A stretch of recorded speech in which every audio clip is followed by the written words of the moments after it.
This is Jerry Mason, the Kickin Lawyer, and I'm inviting everyone to join us every Tuesday at 5 p.m. on the Kickin Lawyer fan page on Facebook for Law Talk Live, where we discuss business, politics, current events, and the law.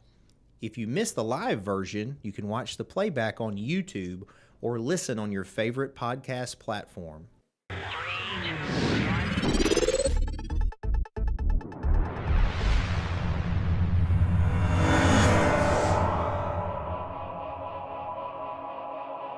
All right, Jerry Mason, the Kickin Lawyer.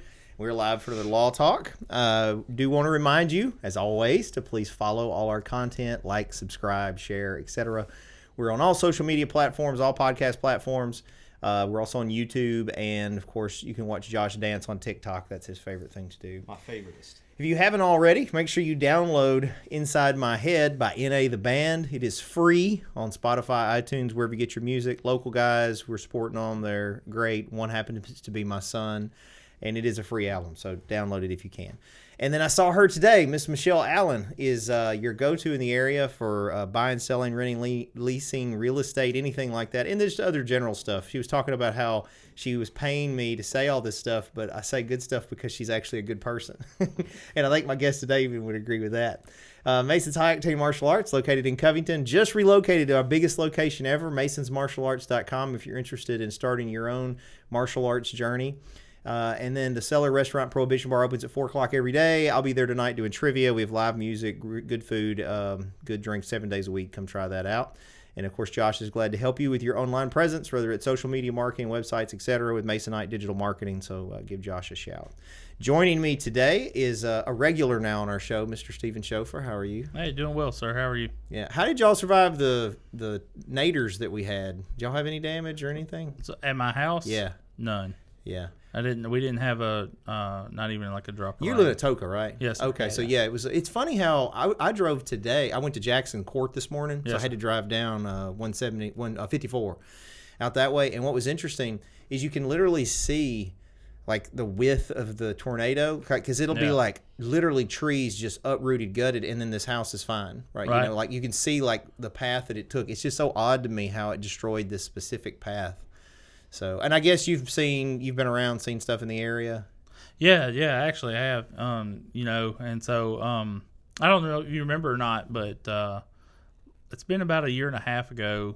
The town that I grew up in, it was in Dresden, Tennessee. Yeah, I do remember that. Was hit with a tornado like right before Christmas. Yeah. And anyway, and I had some local people here donated toys and stuff. They knew I, grew up in that area, and so I took it up there.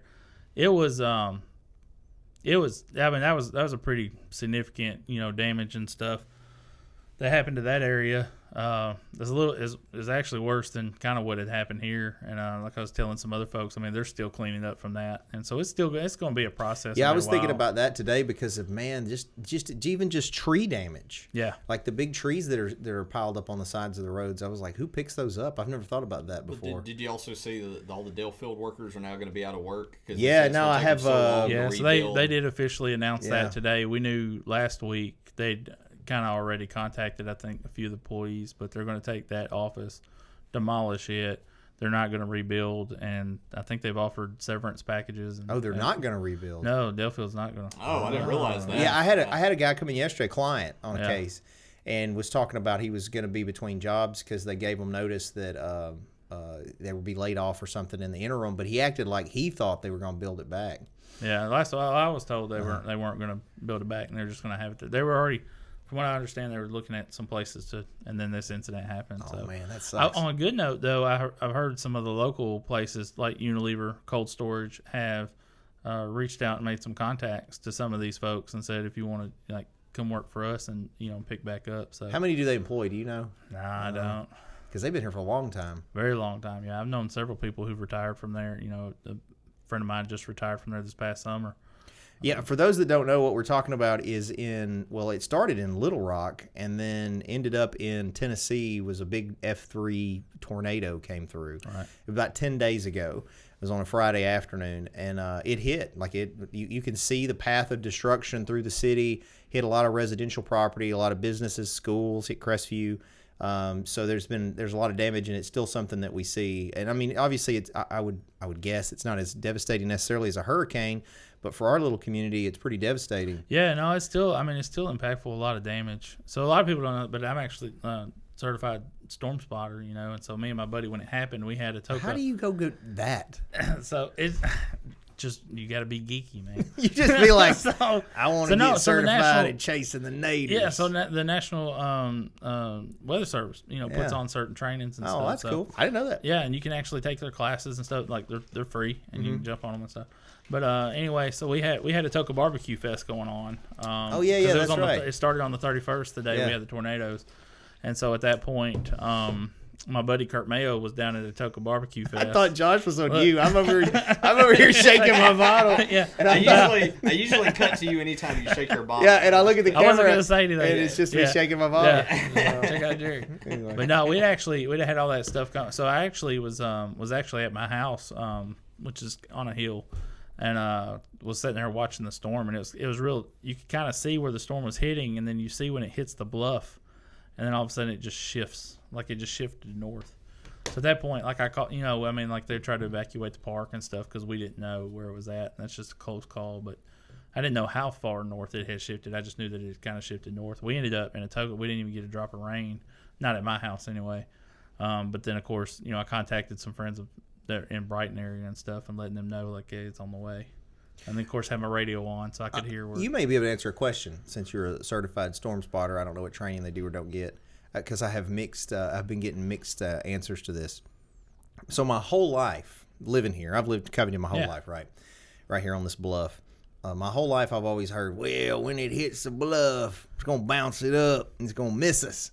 And I have to say, till now, my 44 years here, we've had terrible storms come across, and they did seem to miss us after they hit the river, right? Yeah. So there's no factual data. I was gonna say that. the reality doesn't really make sense if I think about it. But I'm like, I mean, there's some proof of the pudding. Like, I'll say that. Like, there's no factual data that shows that bluff protect. But even I personally am like, there's something there. Well, like, I wonder if it's kind of like full moons, Yeah. Like you and I have both worked in law enforcement stuff where you see a difference amongst people when there's a full moon. Absolutely. I know the hospitals have even seen an uptick. Teachers. Like, regret them. So it may not be actual data on it, but I just wonder. Yeah. Anyway. No, so curious. Even like when I went through, because I asked that question too, I was like, this is where, and they're like, there's no data behind that. And I was like, I still believe it. I should have let you. It's kind of like Ghost. We can talk about those too. I usually have one standing behind me right here. That's what my wife says. I should have let you introduce yourself. So this is Stephen Shopher. He's been many things, wore many hats. Been political candidate, won political races, works, and now you're the juvenile officer still, right? Yeah. For now. Because before that you were like the court officer or whatever. You're still a court officer, but you're what's the title? Juvenile youth court youth service officer. Okay. Yeah. Yeah, so he is instrumental in hopefully trying to help a lot of the kids that come through. And up until recently was really the main one that was working with us lawyers on what outcomes would be. And the reason I say that is because we had a DA shift and you actually had help, really. Yeah. Even though initially she was like thinking you were doing stuff because you're trying to overstep, but it's because she didn't realize nobody had ever been there to help you. Yeah. So anyway, so he's I'll let you tell him what you do, but he's in court and can make recommendations. And if your child gets in trouble in Tipton County, they usually end up going through him. At some point in time, yeah. From speeding tickets to runaways to ag assaults, rape cases, child deaths, fatalities. I have to review all those. So if anyone under the age of 18 passes in Tipton County, I have to review and sign off on those. So there's just a lot of things that kind of go in that. So. What would you say is the biggest offense or the most common offense that you see amongst juveniles coming through right now? Yeah, is kids getting caught with the vapes. That's what I was fixing to say. Yeah, I figured it's and we're having a hard it's right now. We're catching a lot of them that contain THC inside the vapes. Do you think the kids know, or you think they just got cartridges? I mean, I'm sure some do. Yeah, some. But I mean, I'm wondering if some of them just get cartridges and don't realize what's in it. Some of them do, yeah. But I mean, it has caused a lot of issues. It's caused, we've had some allergic reactions. We've had, like I said, essentially almost like OD type cases. We've had outright defiance. Addiction is a hard one. I'm just a firm, I don't think people realize how hard nicotine is an addictive substance. You know, I think it's not. They can try to compare it to like meth and heroin and fentanyl and things like that, which we have a lot of kids doing that stuff too. You know, but man, that nicotine, it seems to be a really hard substance especially for the kids to stop. Well, what I was going to say is, regardless of your position on adult drug use, Yeah. I would think almost all of us would agree children shouldn't use drugs. Yeah. Right? Right. I just don't think there's enough studies to support that because the kid's brain is still developing. Right. And so, honestly, till they hit like 24, 25, I don't know that really any substances they should use. Yeah. But my point is, like... but we still have parents who think vaping is but there's just not. I wouldn't. You know, I don't want my them. kid vaping marijuana, alcohol, tobacco, Right. none of that. Right. Because their brain's still developing. That's right. I mean, they can't. My youngest just turned 18, right? Sunday last week or so. Anyway, he's 18 now, so of course he thinks he's grown, even though he's a senior in high school. And so it's scary because I was 18 when I became his oldest brother's daddy. When I had the first kid, I was 18, and now looking at him and thinking, I mean, not that he's an idiot, he's very intelligent. Yeah. But you can't imagine the him decision having, making is not there yet. You know, Right. He just doesn't have life experience. That's right. It just makes me scared for him. Well, one thing about the vapes, I was going to say real quick, though, a lot of people don't realize is that it's sort of a slightly newer thing, and so they don't have the long-term studies That's right. to show what the long-term effects are of vaping compared to stuff like cigarettes and, you know, these other things that they abuse. So I think that a lot of the kids, you know, 20, 30 years from now, these studies are going to come out, and a lot of them will end up regretting. Well, too, and I think the big issue you have with them is some of these agencies or organizations say they're not targeting kids, but I can't tell you the last time I've eaten Fruity Pebbles, and you're going to come out with some vape that's flavored Fruity Pebbles and, you know, Cocoa Puffs and all this stuff, and I'm like, how are you not targeting children? Like, you are targeting, and then you come out with THC flavored different thing, you know, Nerds Ropes and I'm like, of course this is, you're targeting kids, you know. So it's become a pretty big issue. I know one of the things we try to do in Atoka, because I also do the planning commission down in Atoka, is we try to really limit how many tobacco and vape shops we will allow within the city limits. And so I know that's our options that we're exploring too. Because, man, like, you drive down Memphis, and it's like you got a freaking vape shop like every other store. Well, you think it's because some of them sell to the minors, or just it's because opportunity is there? And I know we do have several stores that sell to minors. Like, we know who they are, and, you know, and the kids tell us where they got them from and things like that. But the most common seems to be like they get them from each other, like, you know, and stuff at, you know, at school's commonplace because they're all just gathered there and stuff. In the summertime, they go to their buddy's house and get one that steals from parents. So I had I don't know if you saw it. I think you were at the career thing. Were you at? I was there. Yeah. So you know, Baptist. I shouldn't say which group it was because I don't want to bust them out.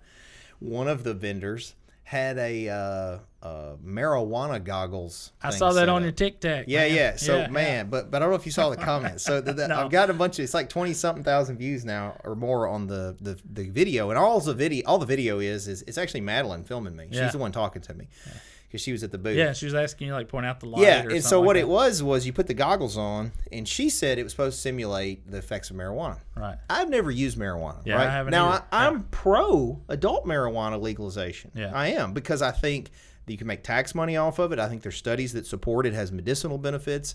And it helps with anxiety. There's lots of things I think are pros. And honestly, if tobacco and alcohol are legal, I think marijuana should be legal. Now, that doesn't mean I want to use it, but my point is I think that it's safe for adults in any event. So put these goggles on. It's supposed to simulate smoking marijuana, I guess, or whatever.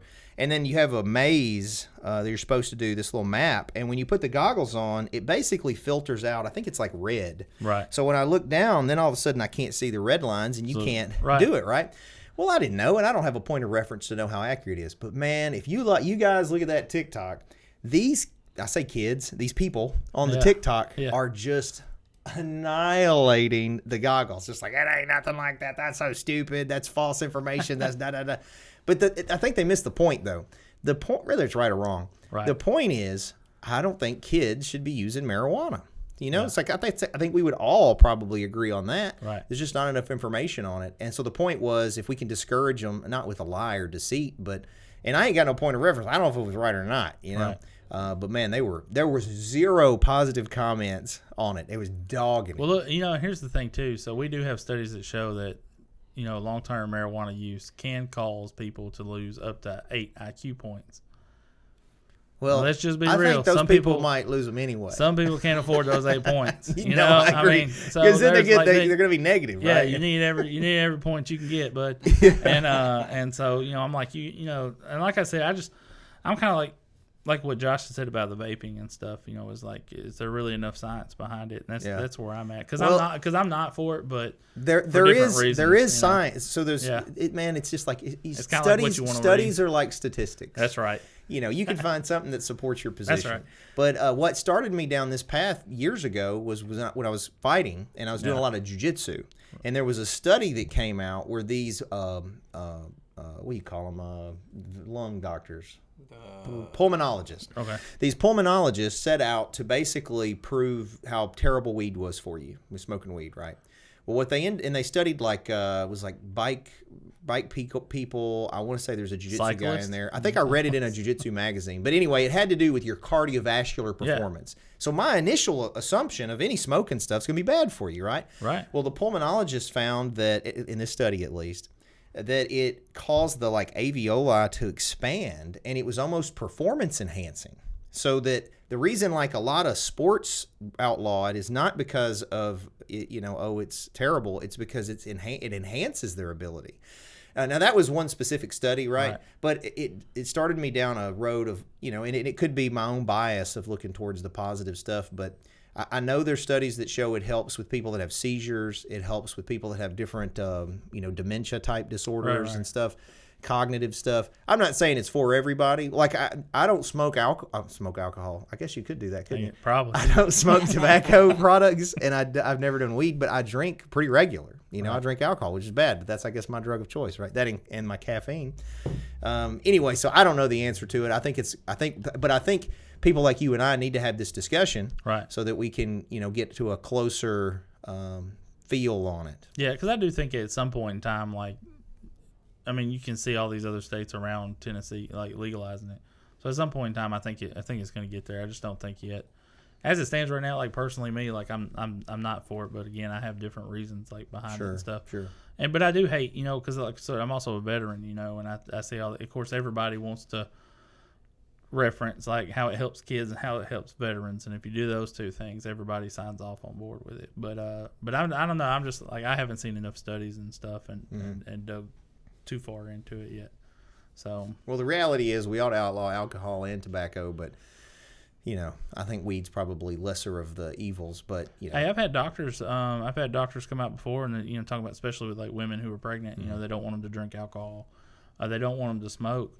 But I have heard doctors say, I would rather you smoke weed while pregnant than you would cigarettes while pregnant, because nicotine is just a different. And I've seen babies, have to go through withdrawal symptoms, for that. Yeah. And I'm not condoning that. I think most of us would agree that if you're pregnant, you shouldn't do anything. Take your prenatals, go to your regular checkup, do all those. That's what you need probably to be doing. Shouldn't eat the McDonald's French fries. That's right. A lot of stuff. No chicken nuggets. Yeah, because it goes right down there to the kid. Yeah, all natural. I'm reading a book right now called Metabolical that's got me and Madeline arguing a whole lot. And the premise she kind of agrees with. The premise of the book is to feed the gut, protect the liver. And that's the key. That's the two keys to health, longevity. Yeah.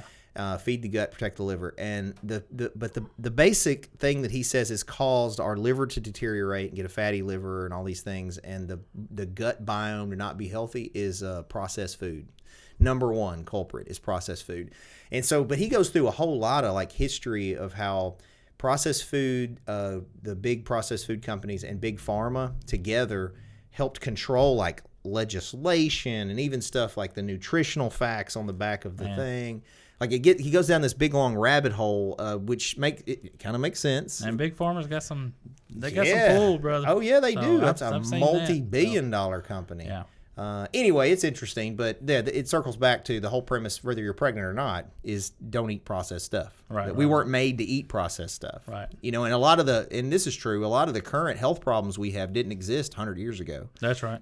Before all the big food processing, you didn't have all these issues. Of course, back then people knew. Well, I was fixing to say something controversial. I was going to say they knew which bathroom to use. That's evolved too, I guess. Yeah, man. Speaking of that, what do you think about this Tennessee Congress stuff that's going on? You don't have to comment if you don't want to, but what do you think? Which one? I mean, there's the ousting. Now, how about we just talk about that? They ousted they had the 3 reps. Yeah, they had the protest, and I didn't even pay attention enough to know. My understanding was they felt like those 3 Democratic representatives either helped spawn it on, or it got pretty involved, and they shouldn't have helped with it somehow. And then that's why they ousted them. Was that what it was? I haven't really. I know there was a protest that had spoken up. Now I'll be truthful, like I hadn't followed it too much, and then I know they got ousted, which I'm gonna be honest. We probably both should just shut up because I don't know. Yeah, but all I know, I'll say this: I don't agree that elected. People elect someone to represent them, and I don't agree that those people now just have no voice and don't have a vote. Like, I don't agree with that. Yeah, well, I don't understand procedurally how that works. Like, I know they all have their own rules of decorum and stuff, but I don't know. That just doesn't.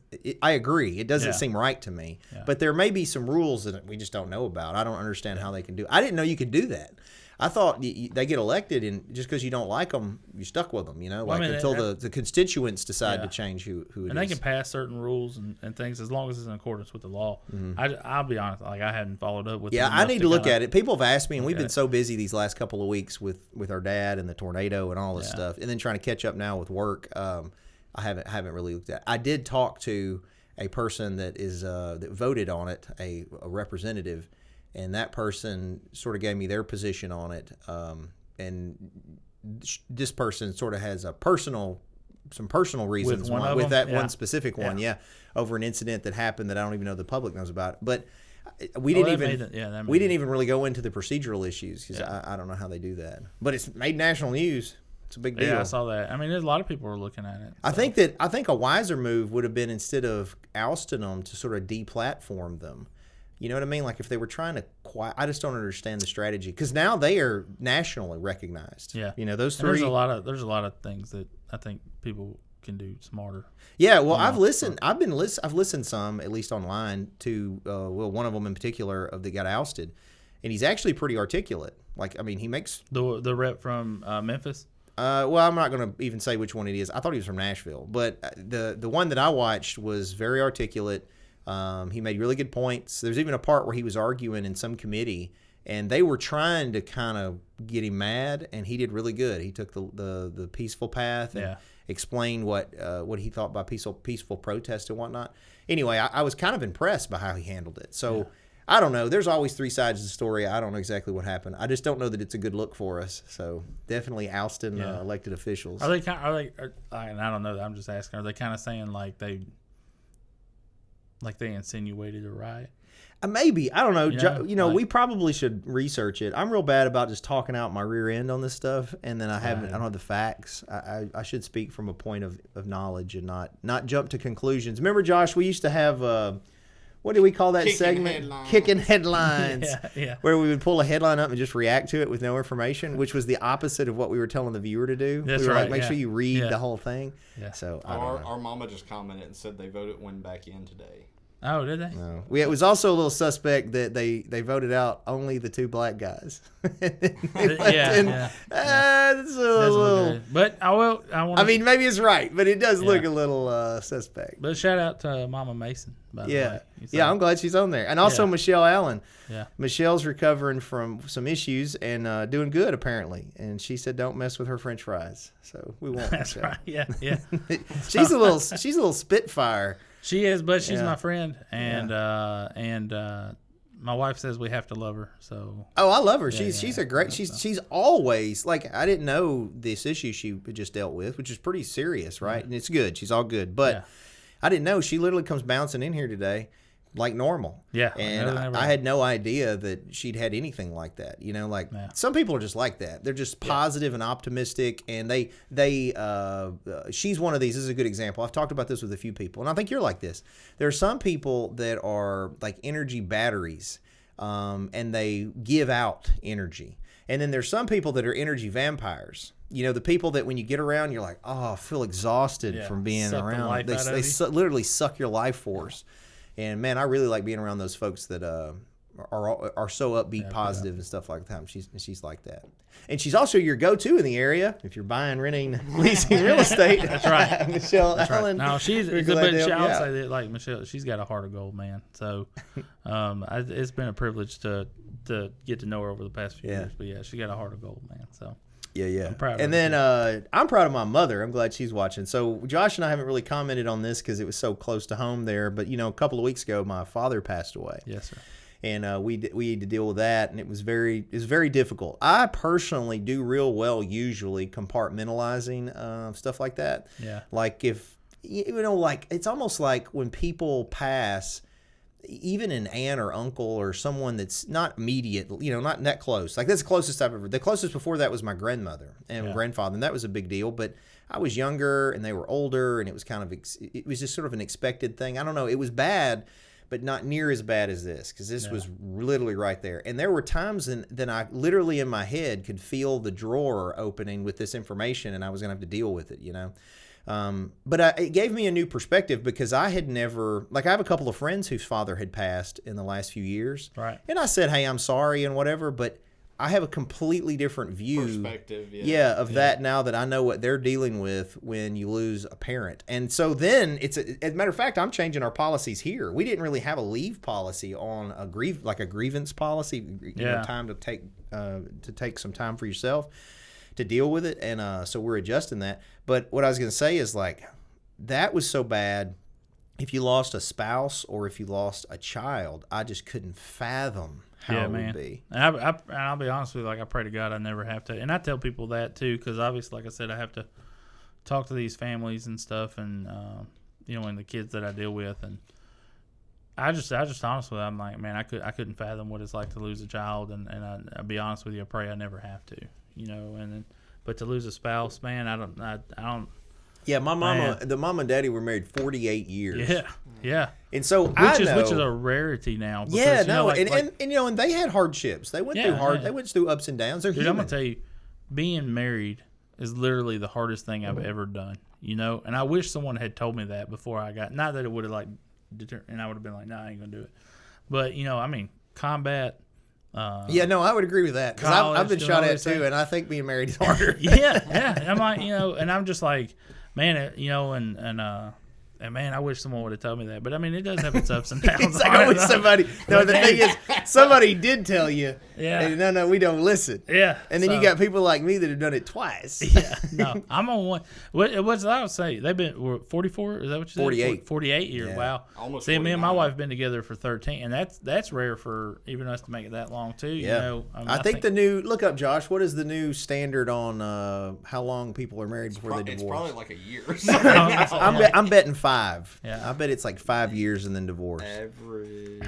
Yeah. So, but so we joke about it. But I know your wife, and she's a lovely, lovely lady, and my wife's great. You know her. I mean, just like everybody though, man, we're human. Yeah. She and I have ups and downs. There's times we don't agree on things. But we both married up. I agree. I agree. The average length of marriage in the U.S. is 19.9 years. Okay, well, I'm on my way. The typical marriage. What is it like in these last? What's the divorce rate? It's above 50 now. I think. Is it really? You know what's sad though? Amongst Christians, it's higher. Really? I think it's what it was a couple years ago. The Christian divorce rate was higher than the secular divorce rate. Well, I guess that's good though, because on the last census, I think like 58% of our county was didn't declare any religious. I don't know. I'm shocked it's not higher than that because I know that when my kids were in school, when I was in school, it was odd for somebody to be divorced. Like if the kids' parents were divorced. Yeah. But now it's the other way. It's odd when it's the same two parents. Well, who you staying with? I didn't understand how that worked. Hey man, you want to spend the weekend at my house? I'm like, well, where are you staying? Which house are you going to? So, but no, man, and I like I said, man, we've of course our family's prayed for y'all, man, and of course I was part of your dad's Insomniac Club because I had to get on there and stuff too. Yeah. So I already missed the big guy, but man, my hat's off to your mom. I think she's handling this fantastic. Well, so far it's easy for us to say, but Josh especially has to deal with it probably more than I do. I've been thinking about her every night. And then I'm bad. I have been bad the last few years of being so focused on business and stuff that I neglected them.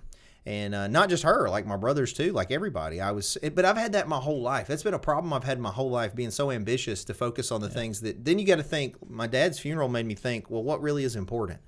Yeah. Because you can't take anything with you. And my dad we talked about this. My dad didn't have anything. Like literally, he had a motorcycle, some clothes. They're all ratty clothes, right? We were looking. I like watches, so we were looking to see what each of us might take as a memory of him. The motorcycle, he had some real crappy watches. He had 2 that World Color had given him for being there so long. They weren't like good quality watches. It's just something he had. What else, Josh? I mean, he had like 6 Bibles. Oh, Bibles. He collected Bibles. Bibles. So again, as a point of perspective, I have probably 50 watches, right? Yeah. I'm not even sure where my Bible is. It's bad to say, but I'm being honest, right? Yeah, you need to go find that. Man. My dad, I know where they are, I'm joking, but my point is my dad prioritized certain things, and I think his legacy is, it was clear even at the funeral. I think you're missing a big one that he prioritized, man, which is your mom.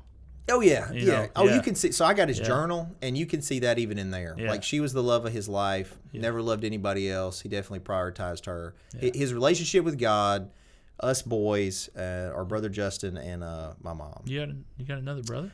No, I'm just kidding. Don't start that. No, I know Justin. Yeah, Justin's a good dude. Yeah. Oh man, but no, I just my hats. I think your mom's. She's doing fantastic. Yeah, I know, and this is not just for her, but anybody. I am sure. It's easy for us to say right now because it's all still fresh and we're thinking about it. But she's the one that a year from now, 2 years from now, she sits there and he's not there. Yeah. I can only imagine how that must be. And there's nothing we distract her. We're trying to get her to go to stuff with the grandkids. We're trying to get her here. Right. We're trying to keep her busy because we love her for one, and we actually enjoy spending time with her. I think she feels like she's a burden. It's the opposite. We love having her. But also, I can only imagine in those wee hours when no one's around and she's sitting there, that has to be one of the most difficult things to sustain. Yeah. I don't know that I could do it, and I like to think that I'm relatively emotionally strong. That would be difficult. I think that's hard. Like my grandfather passed. It's just been over a year last week, and I called my grandmother, and that's the hardest thing that she's got to go through.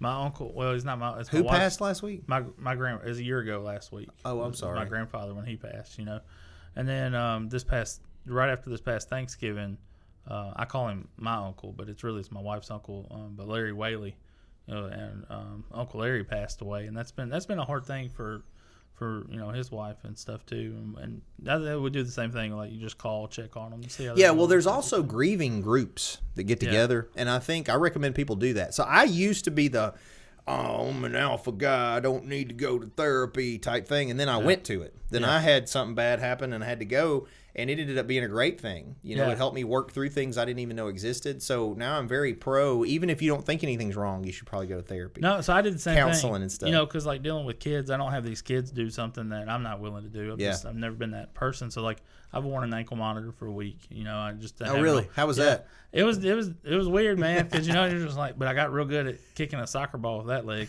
So and then like I was kind of like you, like I'm watching, but I was like, I'm not gonna have a kid do counseling if I'm not willing. So like I went, and man, I was kind of blown away on some of the stuff, So yeah, I'm with you. I recommend it that people talk to it and stuff. But no, we've done community service, cleaning up, getting in the ditches, hopping up, picking up trash, all that stuff.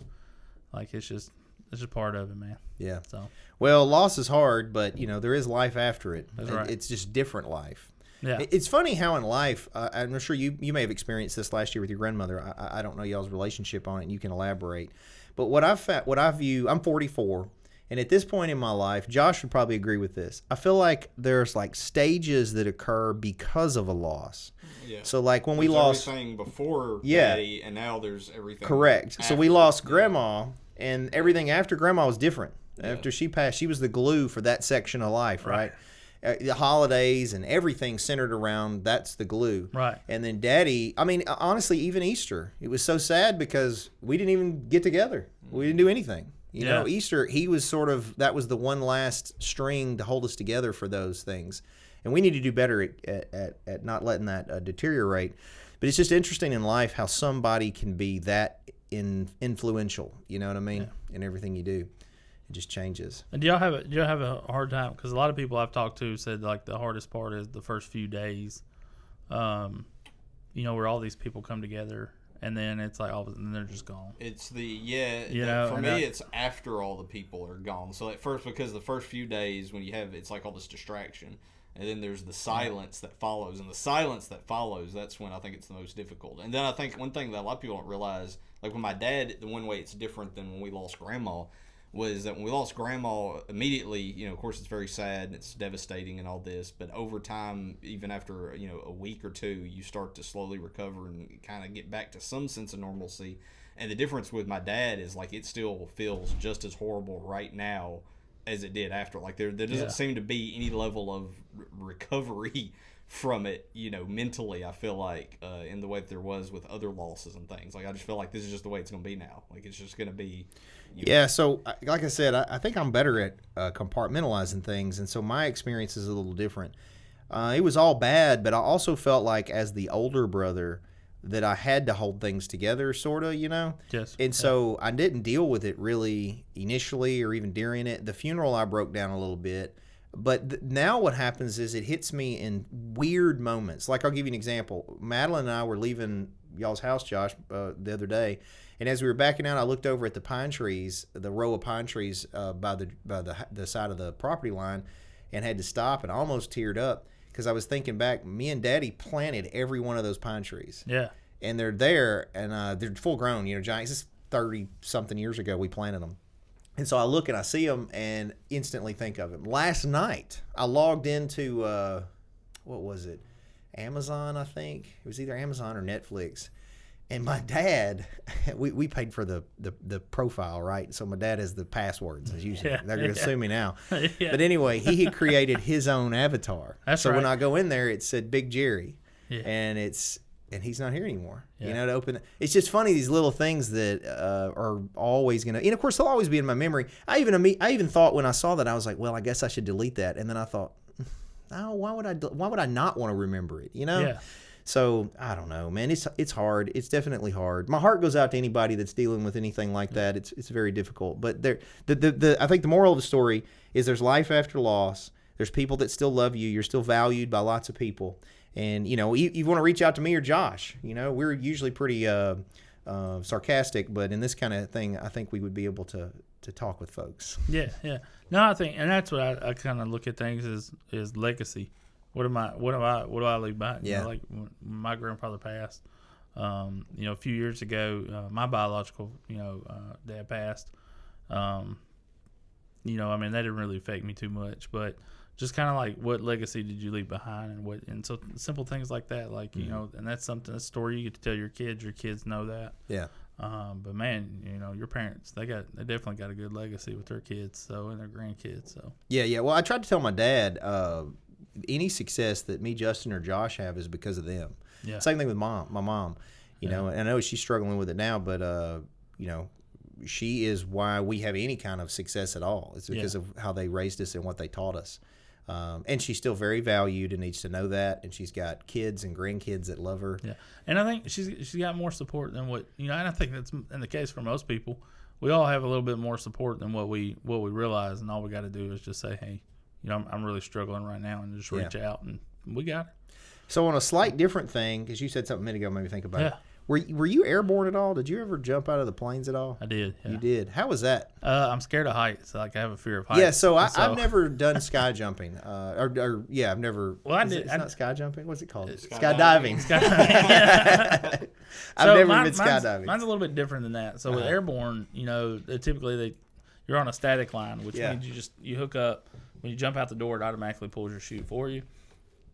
You're looking about 1,200 feet in the ground, and less than 30 seconds or so, I can be on the ground. So that's they do a low altitude on it. Very low altitude. So it's essentially, when I went to the school, they told us it was when you get on the ground, it's essentially like you're getting hit by a car doing about 30, 40 miles an hour. That's bad for your back and knees. I know there's a lot of people that have had injuries from that. Yeah. So I've got a bad back, knees, hips, ankle, shoulder, neck, all that good stuff. So But I did that. I did air assault school. Went through that. Like I said, but I mean, I enjoyed it. I did that class kind of as a way I was like, I'm trying to be a macho dude. I want to do all the cool guy stuff in the Army. I want to do all that. And here's an opportunity for me to conquer my fear. And so I'm going to go to jump school. And a lot of people don't know that the night before our very first jump, me and a group of buddies went out to this local Chinese restaurant, which, again, I do not recommend. Ended up getting food poisoning. So my first 2 jumps, like, I have food poisoning. So it's like me and my 4 buddies, and we're just hunting dinosaurs like the whole time, because we're all just struggling, man. But we ended up, I went through jump school several years, many moons ago, and passed through it. But yeah, it was a funny time. It was an experience, and it is honestly one of the biggest things that I miss to this day about being in the service is jumping. Huh. Yeah, so I thought that you had done that. I saw some TikTok the other day, too, that made me think about it. And then when you said that earlier, you made some comment, it made me think about it. What was I going to say, though? I was going to say something. Oh, that's what it was. So you talking about the food poisoning.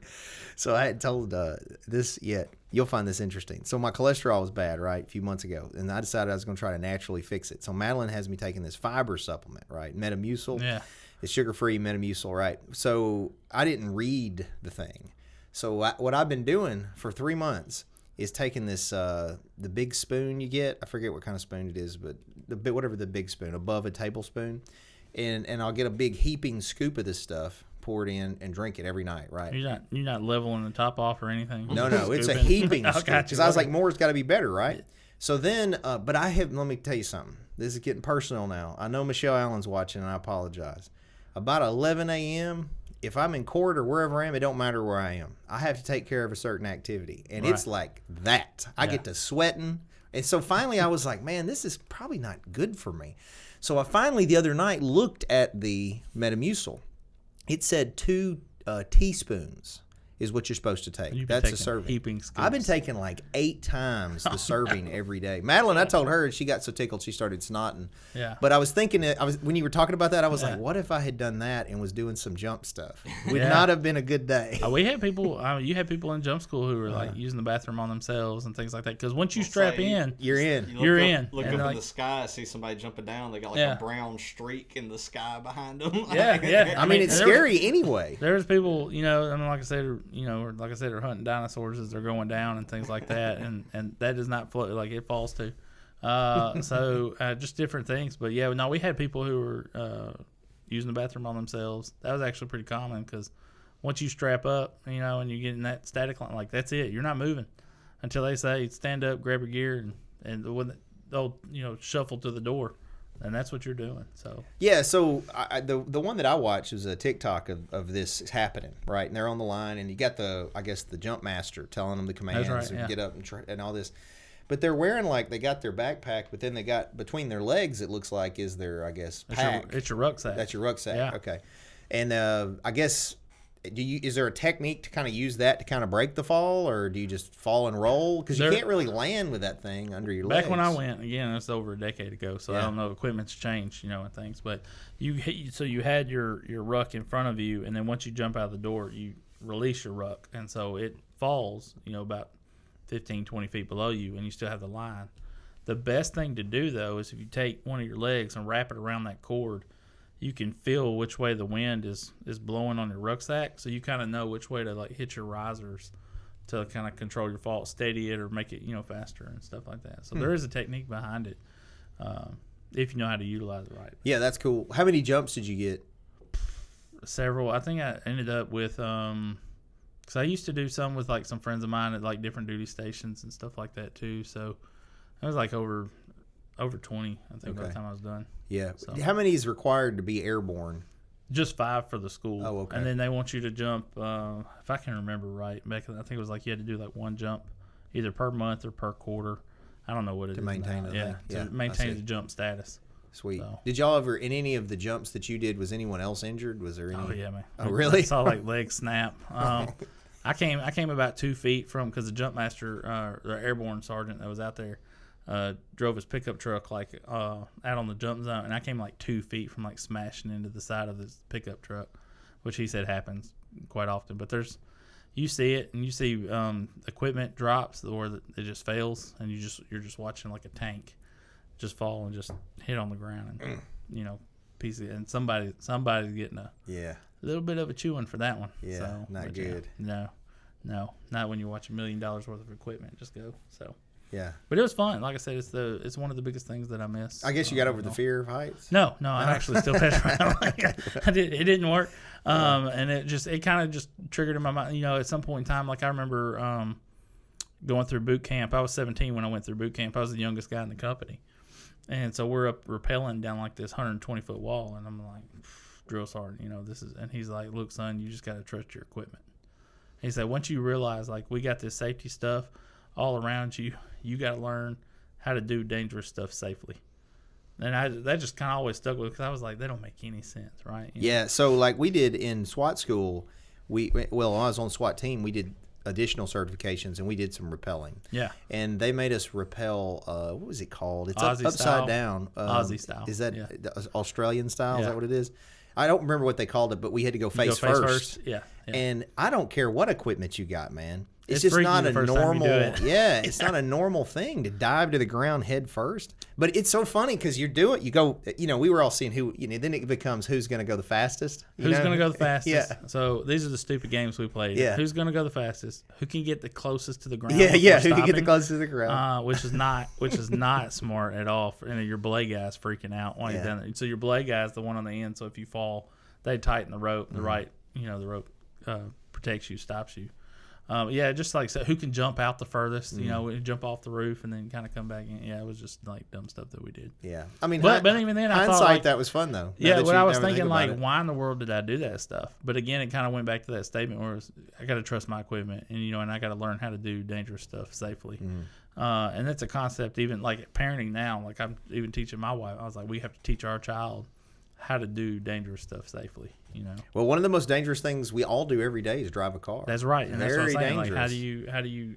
You got this 2,000-pound missile that you're driving around And just cruising. Yeah, cruising with other people with missiles driving around, and you're trusting that they're not, high and drunk and stuff all the time running into you. Oh, I don't. I look both ways on a one-way street. Even when the light turns green in Memphis, I still wait a few seconds because I'm like, nah, he's still. And I did that this weekend, and literally like, I watched it go right through, and I was like, that's why I don't go on green in Memphis.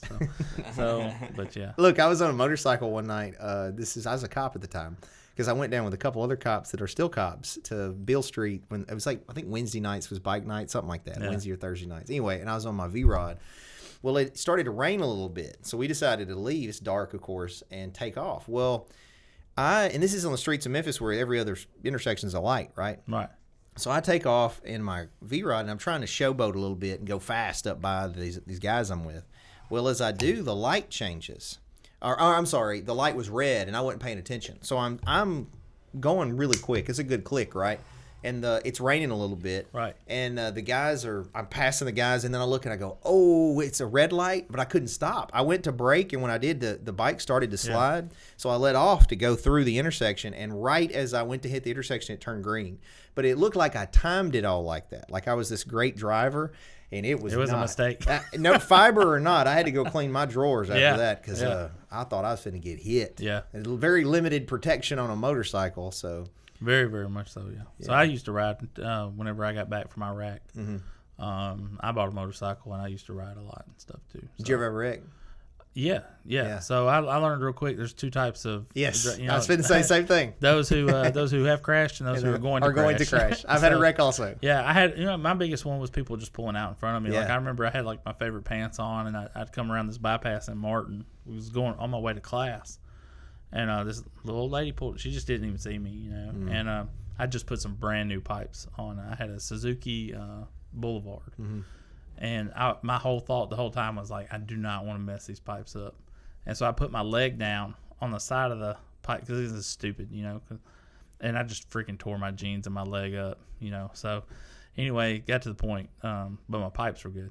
So they were still. Nice. I did save them, but I did damage a leg and nice. all that from it. Mine was they had just put gravel on the side of the road, and as I come around the curve, the gravel was on the road, And so as I leaned, it's probably a little too much speed, but I think I'd have been fine if it wasn't for the gravel. Yeah. And that back tire hit that gravel and said, whoop, shot out right from out, under yeah. me. And then I went off this hill. Anyway, I ended up hitting a tree, and I got ambulance to the med. My favorite part of that story I remember you telling right after that happened was that you were flying through the air and you saw a tree approaching you as you're flying through the air, and your first thought was, well, that's not good. So you probably chauffeur people that have either done combat or like I would think that probably fighter pilots, race car drivers, martial artists, and I'm sure there's other sports too, but where you've done something where it's almost like real life bullet time. It's where your perception of time slows down, right? Yeah. So like people don't understand that when I'm sparring, or at least when I was in better shape, younger in sparring, everybody else almost moved in slow motion to me. It all slowed down. You can read what they're doing.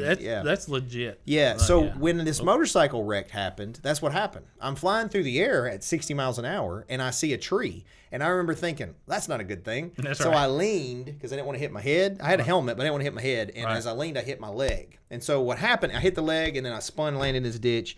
I was very conscious and aware that this was not a tactically good position because I was down in this ditch. Yeah. And I was in a bad area anyway for cell service at the time. So I crawled out. Before I went into shock, because I thought that was coming, I thought I broke my femur, and so did everybody else. I crawl out of the ditch, and I lay on the road. My phone had been dead, right? But apparently those old phones, it was like an old Nokia. If you have them close to your body heat, it can charge it a little bit, or else it was God. I don't know. But I pulled my phone out, and it had just enough charge. I called dispatch. And I was like, I think I was 427 at the time. I was like, I've had a wreck. I'm in on the side of a road. Yeah, I was in a ditch. Yeah. This is the road I'm on. Come get me. And then Chris Smith was the first. He was a patrol deputy at the time to come up, and he almost ran me over because I was laying on the road. And he was coming so fast around the corner.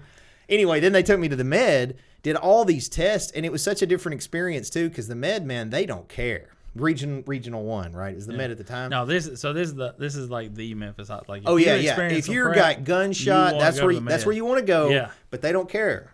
Like when I got there was no bedside manner. I look. This is another terrible story I'll tell everybody. Right? That would normally be embarrassing, but I don't care.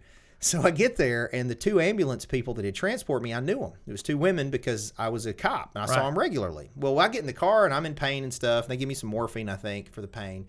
And they were going to cut my pants off of me. And I'm like, no, those are my good jeans. I don't want to cut my good jeans off. Yeah. So we get to the hospital, and I still got my clothes on.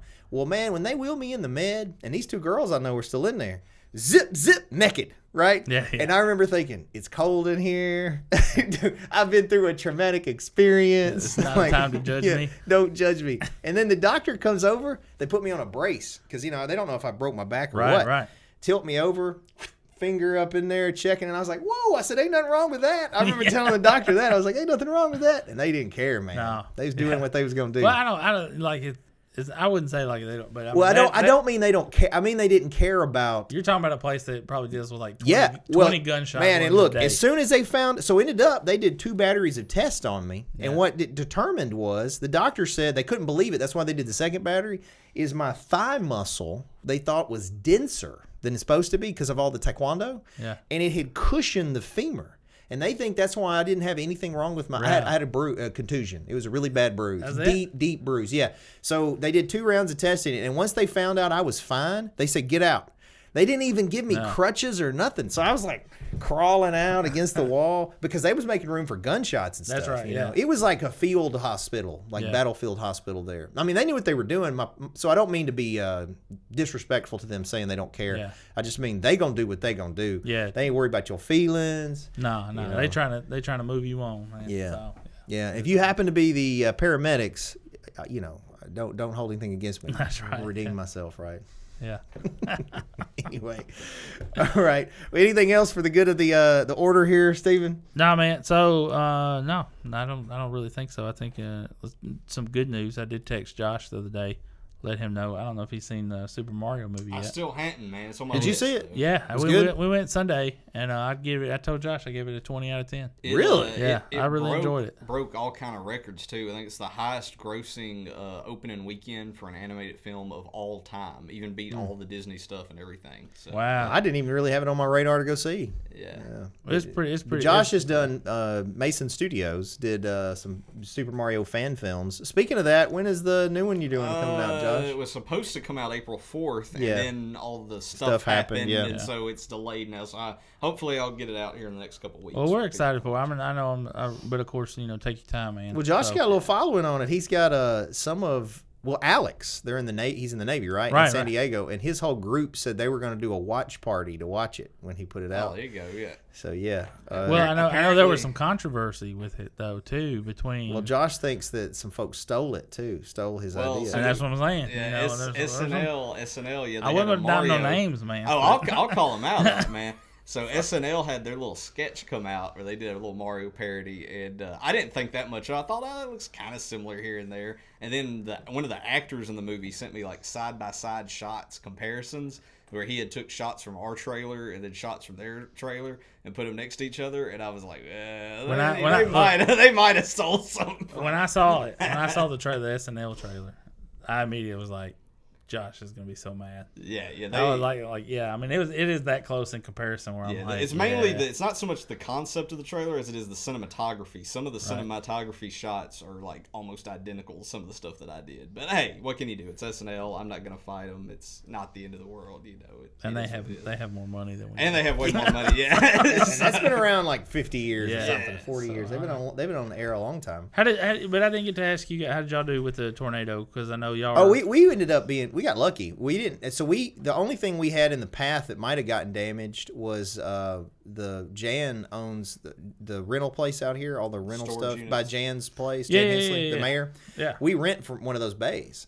So it looked like, man, there's trees all over. It was all destroyed. I noticed that. Yeah. So we went out there the day or two after, and our bay, there's a tree over it, like it's literally rounded over it, and it's destroyed all around it. But it looks like our bay is good. Now we still haven't been in there in it, so I don't know. But I mean, that's it. We didn't have anything else. So I mean, we had some limbs down. Well, we got lucky. it is. I and think we're only like half mile from the path. So yeah, it's amazing. You look at a lot of people don't think the Justice Complex got touched, but there is some damage there too that happened. But that was one of the things that we were looking at was, what is this going to entail? Because we did have 2 schools that got hit. Big shout out to our school system. I mean, because they did release school early that day, and I know a lot of people are always like, I was just talking to somebody about that. They're like, you bunch of wusses. Well, back in my day, we didn't do that, And then all of a sudden this hit, and everybody's like, man, I'm kind of glad they did that, So I was you at, never can tell. I was at the bank talking to Benton Lindsay, and he said the exact same thing. And I said what you just said. I said, yeah, a lot of times they've let them out, and I've kind of fussed. I was like, it's a raindrop. They're letting them out. But I remember being in kindergarten in that school, Crestview Elementary, and the wing that's down. I remember having to sit in that hallway with my head covered up in a tornado warning, right? As a kid, I was there. If I had been there, or any of the kids had been there this time, that would have not been good. No, it'd have been bad. So to me, yes, it definitely shows that technique, because they had me do that technique too when I was in school, where you do the drill and you go in the hallway and then you tuck your head and all that. Yeah. But to me, it shows that don't forget your school book. You got to take your school book and put it over. Yeah, it's very ineffective. Yeah, well, I don't think that it's kind of like in the 50s and 60s when they did the nuclear war. Also ineffective. Not effective, but they were just trying to give people something to do to not panic. Yeah. I think that's really what it was. It's like, hey, let's go do this. Put your head between your legs, kiss your tail goodbye, and you'll be fine. But I don't know. I kind of went out. So I went out. We've of course, I think several people in the community, man, just hats off to everyone who's put effort to help out and do what they can. And we went out. I got called out to work on Saturday night, and that was just a big question that we had too. Because at that point, I didn't know where the damage was. And I was like, how do I get to the? How do you even get there? Yeah. Can I get to the Justice Complex to go help this out? And then talking with the workers, and then we come back out Sunday. Went picked up Judge, and then took him because he wanted to kind of assess the damage. There was some damage in his office and stuff. So I brought him out there, and then let him look at the area and stuff. And then the officer's like, hey, man, have you seen the school? Because Crestview Elementary, I mean, that school was kind of close and dear to that. That's the school that gave my she earned it, but gave my wife her first opportunity to teach at. Of course, we love Miss Ann Adams, who's the principal out there. Man, she's been a rock for me and a solid friend for me for years, even before my wife taught. But they were just like, man, you need to go check out the school. So anyway, so I was able to drive up there and look at that, and just being able to look at it, and it was just like, man, thank God the kids weren't here. Thank God no other people were here. You Yeah. know, that we were able to get out of the area and stuff. And I think they're still assessing. Last time I talked to Dr. Combs, our superintendent, they're still assessing kind of what that damage looks like, what they're going to have to do. So. Yeah, I mean, it's a bad deal. I agree. I think the Board of Education pivoted pretty quickly to figure out some alternative ways to still get the kids. And I've heard some rumblings, man, where people were like, oh, they're trying to, because test scores and all that stuff. And, man, I can tell you, I've personally talked to Dr. and he's like, we're not worried about that. Like, we're solely worried about safety. Oh, well, like, let me just say, if he is able to conjure up a tornado to avoid test scores, he is in the wrong line of work. Yeah, no joke. There's some magic beans we can sell people and everything. Right. Like, Right. I mean, no, I mean, he's just weird. And, you know, he's the whole time he's like, man, I'm not worried about that. Like, our goal is, I will say, for our community, the 2 schools that were hit are 2 schools where like these kids, like that's really a safe haven for these kids. mm-hmm. You know, this is where they're fed. There are teachers that clothe these kids. Yeah. They bathe these kids. They feed them. They love them. You know, they do all these things for these kids. And so for those 2 buildings are such a pillar in this area and this community and their lives for these kids and their parents and all that stuff.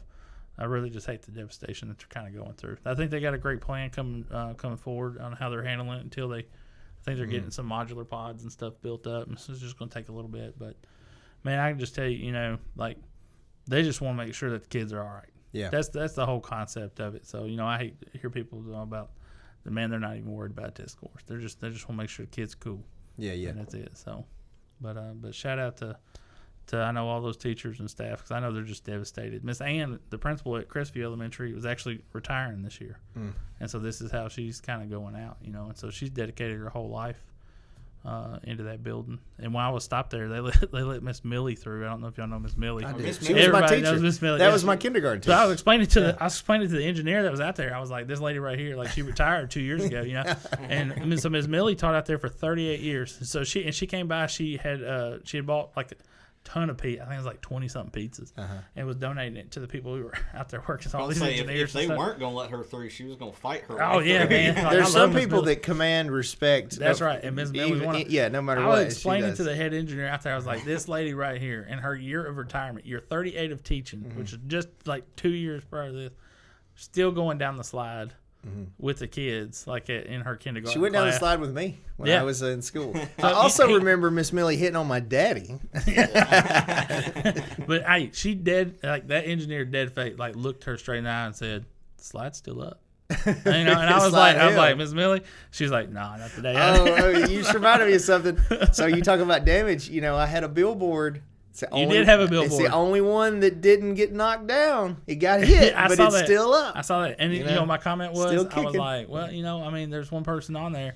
And that's a good way to, like, you know, hey, like, he's not with us anymore. Like, yeah. I guess we get a new one. Rest Anyway, easy, right? Dave. Yeah. So, I guess we get a new one either way.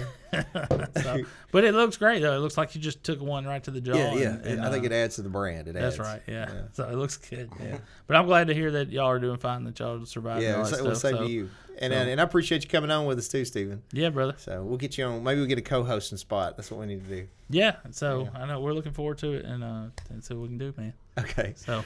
All right. Well, thank you guys for watching. As always, don't forget to follow, like, subscribe, all that stuff. We're on social media as well as podcast platforms. We're also on TikTok, where you can see me do the weed goggles that everybody hates.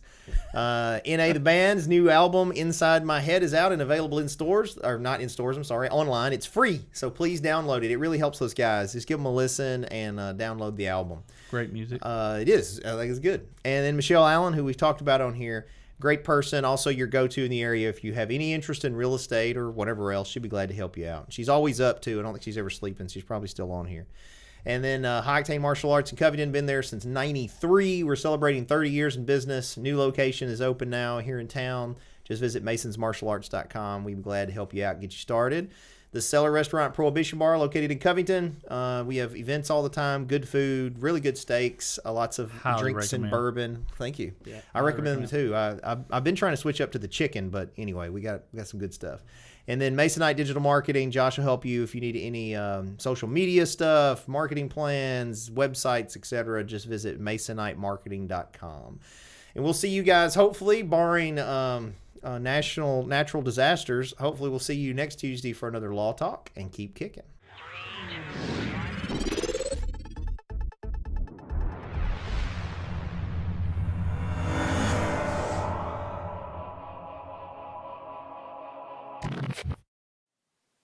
Thanks for watching, guys. Just remember that this is not legal advice or investment advice or business advice. This is for fun and entertainment purposes only.